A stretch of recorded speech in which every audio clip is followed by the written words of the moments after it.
मधुबाला कमाल की अदाकारा रहीं, लेकिन उनकी फिल्में देखने वाले उनके खूबसूरत चेहरे से अपनी नजर हटा ही नहीं पाते। यही कारण था कि उनकी अदाकारी की बात कम और उनकी खूबसूरती की बात ज्यादा होती है। दिग्गज अभिनेत्री निरूपा राय कहा करती थी, मधुबाला के सिर से लेकर पैरों के नाखून तक सब कुछ परफेक्ट था, उनमें कोई दोष नहीं था।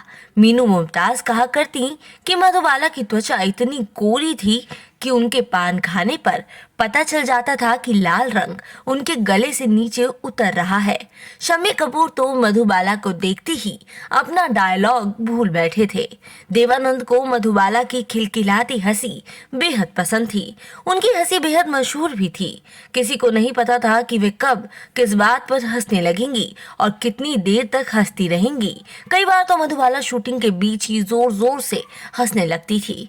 तब बाकी लोग इस बात का इंतजार किया करते कि कब मधुबाला अपनी हंसी पर काबू पाएंगी। सेट्स पर मौजूद हर शख्स मधुबाला की हंसी सुनता, लेकिन इस हंसी के पीछे का दर्द सिर्फ मधुबाला के दिल में खनकता था। हालांकि ऐसा नहीं था कि मधुबाला में कोई कमी ना रही हो। मधुबाला की जीवनी द स्टोरी ऑफ मधुबाला लिखने वाली राइटर खतीजा अकबर ने एक्ट्रेस को भावुक, सही समय पर सही फैसला न करने वाली और पिता के प्रति प्रश्न रहित निष्ठा रखने वाली बताया है। बात सच भी है, मधुबाला को अपने जीवन में इसके कई परिणाम भी भुगतने पड़े। मधुबाला ने अपनी जिंदगी की कमान पूरी तरह से अपने पिता के हाथों में सौंप दी थी। मधुबाला के पिता अताउल्लाह खां पुराने ख्यालों के आदमी थे।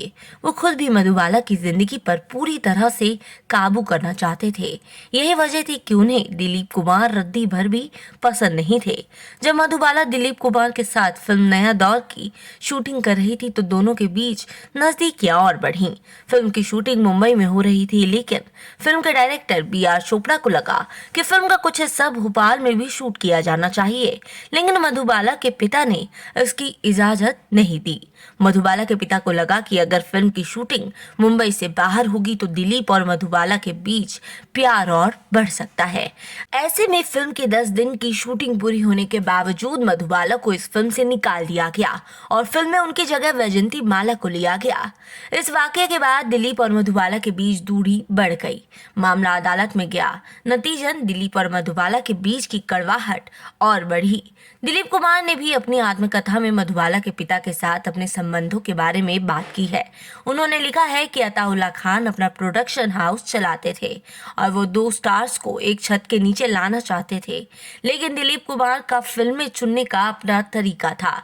उन्होंने ये बात मधुबाला और उनके पिता को समझाने की कोशिश की, लेकिन इससे पहले ही अताउल्लाह खान ने मधु को ये समझा दिया कि दिलीप कुमार उनके साथ अभद्र व्यवहार कर रहे हैं और मधुबाला इस पर सहमत दिखी।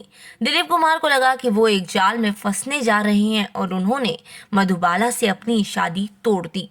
दिलीप कुमार के बाद मधुबाला की जिंदगी में कमाल अमरोही आए। कमाल अमरोही की फिल्म महल ने मधुबाला को एक सुपरस्टार बना दिया था। मधुबाला और कमाल के बीच एक कॉम्प्लेक्स रिलेशनशिप था, लेकिन मधुबाला के पिता उनके रिश्ते से खुश थे।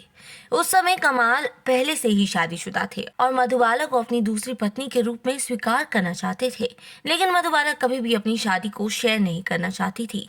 बाद में दोनों अलग हो गए। मधुबाला की जिंदगी में जुल्फिकार अली भुट्टो भी आए, लेकिन दोनों का रिश्ता ज्यादा दिनों तक टिक नहीं पाया। कहा तो ये भी जाता है कि बॉम्बे हाई कोर्ट में बैरिस्टर रह चुके जुल्फिकार अली भुट्टो मधुबाला को देखने के लिए रोजाना फिल्म के सेट्स पर जाया करते थे। इतनी प्रेम कहानियों के बाद मधुबाला ने किशोर कुमार से शादी की, लेकिन शादी इसलिए हुई क्योंकि मधुबाला दिलीप कुमार से ब्रेकअप करना चाहती थी।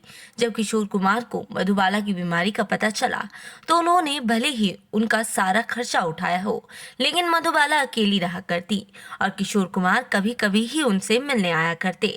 डॉक्टर्स ने जब उनका इलाज शुरू किया तो पता चला मधुबाला के पास सिर्फ 2 साल बचे थे।